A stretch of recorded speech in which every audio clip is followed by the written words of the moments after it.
you're not too nice. You're terrified that the moment you become inconvenient, honest, difficult, tired, unavailable, or fully yourself, they'll leave. So you answer when you don't want to. You forgive what still hurts. You say, "It's fine," while something inside you quietly breaks. You call it kindness because that sounds noble. But real kindness is a choice. What you are doing feels more like a payment. One more favor, one more apology, one more piece of yourself handed over in exchange for the hope that they will stay. And here's the brutal part. You can be so busy preventing abandonment that you abandon yourself first. There is a difference between being a good person and being easy to keep. A good person can say no. A good person can disappoint someone. A good person can have needs, limits, bad days, and opinions that do not match the room. But when you are afraid of losing people, you start editing yourself. You laugh at what offended you. You accept the late reply, the canceled plan, the disrespect disguised as humor. You become available at midnight to people who are unavailable when you need them at noon. Every time you swallow your real response, you teach them a lesson you never meant to teach. Your boundaries are negotiable, your time is flexible, and your feelings will eventually surrender. Tell me in the comments, what is something you tolerated because you feared that speaking up would push someone away? This pattern is often called people-pleasing, but that phrase makes it sound harmless. It is not. It can be a strategy for managing rejection. Your mind makes a deal with you. Keep them happy, and you will be safe. Anticipate their moods. Solve problems they never asked you to solve. Never be demanding. Never create tension. The problem is that the deal is fake. You cannot control whether someone stays by becoming perfect enough. You can only become exhausted enough. Research on rejection sensitivity connects it with rumination and overly accommodating, non-assertive, self-sacrificing behavior. The more intensely you fear rejection, the more likely you may be to replay conversations, shrink your needs, and work overtime to prevent an ending that might not even be coming. And this is where nice becomes dangerous. Not because kindness is weak, but because fear wearing the costume of kindness creates invisible contracts. You give, but somewhere inside, you hope your giving guarantees loyalty. You stay silent, but expect them to notice the sacrifice. You say yes, but resentment begins counting every yes they never appreciated. Then one day, after months of being endlessly understanding, you explode over something tiny. They look shocked. You look unreasonable. But the argument was never about the tiny thing. It was about every moment you betrayed yourself and expected them to understand a truth you refused to say out loud. Studies on self-silencing suggest that suppressing yourself to gain acceptance can later intensify anger after rejection. The kindness was real, but so was the fear beneath it. You may think, but if I stop trying so hard, people really will leave. Some might. That is not the tragedy you think it is. A person who only enjoys you when you are endlessly convenient does not love your kindness. They love your compliance. A person who punishes every boundary was benefiting from your lack of one. When you change, they may call you cold, selfish, dramatic, difficult, or different. Listen carefully. You've changed sometimes means the version of you I could control is disappearing. Do not argue. Let their reaction give you information. Healthy people may not love every boundary, but they can survive hearing one. They can disagree without threatening the relationship. They do not require your self-erasure as proof of love. This is where your old instinct will panic. You will want to send another message, soften the boundary, add 5 paragraphs of explanation. and make sure they are not upset. Resist. Discomfort is not danger. Someone being disappointed in you does not mean you have done something wrong. A delayed reply is not a verdict on your worth. A change in tone is not proof that abandonment has begun.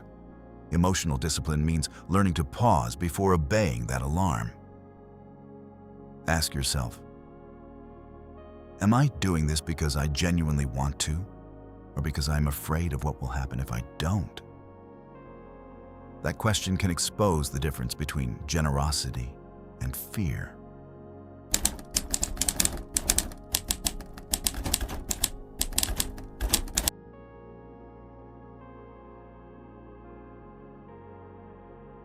And if this is hitting too close to home, subscribe now, because the hardest part is not recognizing the pattern. It is unlearning it when the guilt arrives. This channel is built for the moments nobody prepares you for. When you finally say no, when they pull away, when you start doubting yourself, and when the old version of you begs to earn love through exhaustion again. The next videos will show you how to hold your ground without becoming bitter, cruel, or emotionally numb. Miss them, and you may understand today's problem, but still repeat it tomorrow. So what do you do instead? Start small enough that your fear cannot turn the exercise into a performance. Do not begin by cutting everyone off or delivering a dramatic speech. Begin with one honest sentence. I can't do that tonight. That didn't sit right with me. I need time to think. I'm not comfortable with that. Then stop talking. The silence afterward will feel enormous because you are used to filling it with apologies. Let it exist. You are not responsible for rescuing people from every uncomfortable feeling your honesty creates. You are responsible for being clear, respectful, and truthful. Their emotional response belongs to them. Your integrity belongs to you. The Stoics understood this long before modern psychology gave us terms like rejection, sensitivity, and self-silencing. They taught that peace begins when you separate what belongs to you from what does not. Your choices, words, standards, and character are yours. Their approval, mood, interpretation, and whether they stay or not. Most people-pleasing is an attempt to control the second category by sacrificing the first. You surrender your character to influence their reaction. But that bargain leaves you powerless, because the more control you hand to someone else's approval, the less control you have over yourself. Timeless wisdom does not tell you to stop caring. It tells you to care without becoming owned by the outcome. This does not mean becoming ruthless. The opposite of people-pleasing is not selfishness.